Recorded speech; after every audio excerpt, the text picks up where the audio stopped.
feel like I just have to say this. It's been on my mind, and I feel like this is a video that I would love to see. Something positive, something reinforcing. There's been some weird things that have happened in my life that they just keep me motivated for something. Like, for example, I created a wristband that holds guitar picks. I made it out of leather and made it with studs, and just learned how to work enough with leather so that I could have a cool wristband for myself mainly that held guitar picks, and I would have them, and it was like, metal looking and stuff. And then I tried to patent it, and it wasn't working so well, and the patent office found other things that they said were very near to it, and they didn't want to issue a patent. And then I got discouraged, and I was like, okay, well, let me try to sell this. So I tried to go to shows, and people were not buying it. I didn't know how to market it very well. I put up a couple YouTube videos years ago. This was a very long time ago, about 2010 or 2011 or so. It was maybe even earlier than that. But anyways, I heard the story of Sean Kingston. Like, I don't know where he is now, but them beautiful girls. And how he got found and famous, and this one little thing that changed his whole life, and blah blah blah. Like the outlier stuff, the crazy luck stuff, but the luck wouldn't be there unless you were just trying it and you had that mindset that, hey, I need to just do this. I need to continue and pursue and I just need to do it. You feel that drive in you. And, it got me thinking, because I've started a company that has been successful now for over 7 years. My brother and I started it 10 years ago, Reflecting Walls Photography.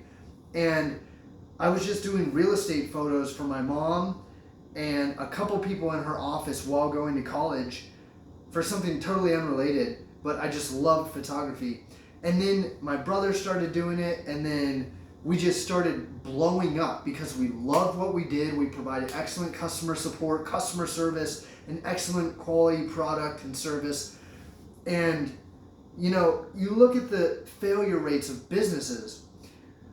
And so generally the way that probability works, like the odds of success or failure or whatever, the odds of anything are pretty much, you can pretty much sum it up as the number of things that happen in a whole probability space. I don't want to get too complex, but the number of things that occur, and the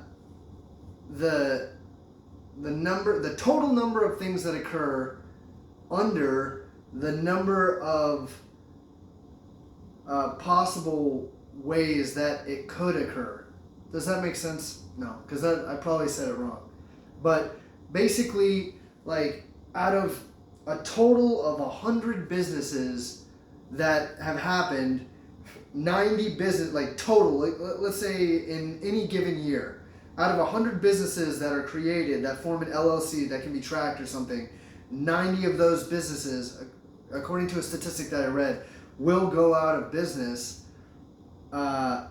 in that first year. Like, it's a 90% failure rate.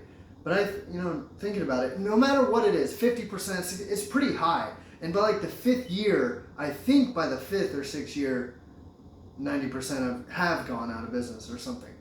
It's high. Anyways, if you are a person that uses that probability, that, let's say you believe that probability is true, it is very easy and justifiable to just not even do a business, not even create one in the beginning, because you're like, okay, the chances of failure given just any random business is super high. And so anyone would be justified, like, you know what, screw that. I'm not going into business for myself. I'm just going to get a job. I'm going to work the job and be happy and, make a ton of money. And you can make a ton of money. You can become a doctor, a lawyer, a software developer, plane engineer, anything. You can do those high-paying, long school jobs, and that's great. But I was thinking to myself, like, I went to school for mathematics, biology, and I wanted to get a PhD in systems biology, and I didn't. I ended up stopping at the bachelor's level, and I had a family, and then my company that I created, Reflecting Walls, started taking off, and I was just like, man, this is insane. When people ask me, like, what should I do? Should I make a business, or should I invest in this or that? I always try to consult the probability space first. Like, try to think, okay, what do the statistics say? And then try and figure out how you narrow down those statistics. Because it really clicked to me, like, so my wife would say all the time, statistics don't matter for the individual, which is true. Statistics are just looking at a population. When you take a sample, you have sample statistics, but the overall population is what the statistics are about. So 90% of those of every business that's started, let's say, in 5 years goes out of business. But if you look at the 10% that is still there, they have factors that make them so different from the other businesses that went out, which is what kept them afloat. So there are specific core principles that if you follow them, you will have a higher probability of success because you're not in that whole pool. Now, the pool that you're in is the people that are doing the core principles. So if you are running a business or you want to start an Etsy shop or write a book, create an app, any of the things that I'm actually doing now, in order to give yourself the highest probability of success and remove all the probabilities that don't technically matter to you because you are focusing on what the 10%, the success rate, what they do, then it is more justifiable to stick to a business, and it becomes more justifiable instead of, oh, well, I just want to give up.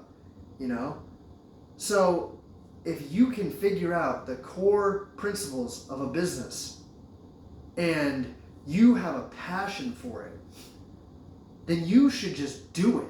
Just give it all you can and do it and make it a reality. And if after a couple years you don't succeed, guess what? You've gained tons of valuable insight that other companies would love to use to employ you. So now you have built a resume or a CV, whatever career path you want to follow. For example, the workout app I'm building, Template Trainer, or I built rather. I'm about to launch a Kickstarter for it to raise funds to hire some other people to help me with the app, to help me constantly improve it.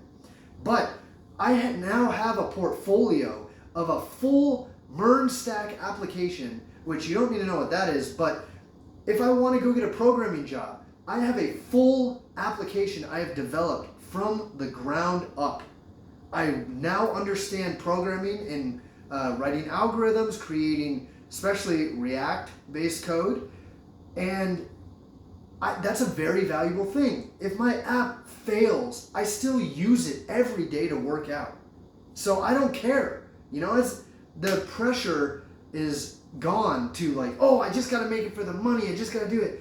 And when you're making a business, it doesn't matter whatever it is. You need to absolutely be into it with your heart 100%. Otherwise, you're going to be in that giant pool of probability of failure. And you need to have your mindset focused on it, and you need to think like someone who is successful. You need to make sure that you are thinking with a mindset that is not a defeatist mindset, but I can do this. And it's not just I can do this, but I'm going to learn the skills necessary to do it if you don't already have them, and I'm going to implement it, and I'm going to do amazing customer support and whatever it takes to make my business ideas successful. Then I think you have a very high chance, a very high probability, you're putting yourself in that 10% success group. That's what I fully believe. And if this has helped you, just like seeing Sean Kingston's story help me with this, that is no joke. Like, after I heard his story, I went to Hot Topic. I actually emailed a bunch of stores. It was like, hey, I created this Fender guitar, different companies. I created a wristband that holds guitar picks, Guitar Center, everywhere. Do you want to buy it from me? And guess what? Everyone except Hot Topic either didn't reply or said no thanks.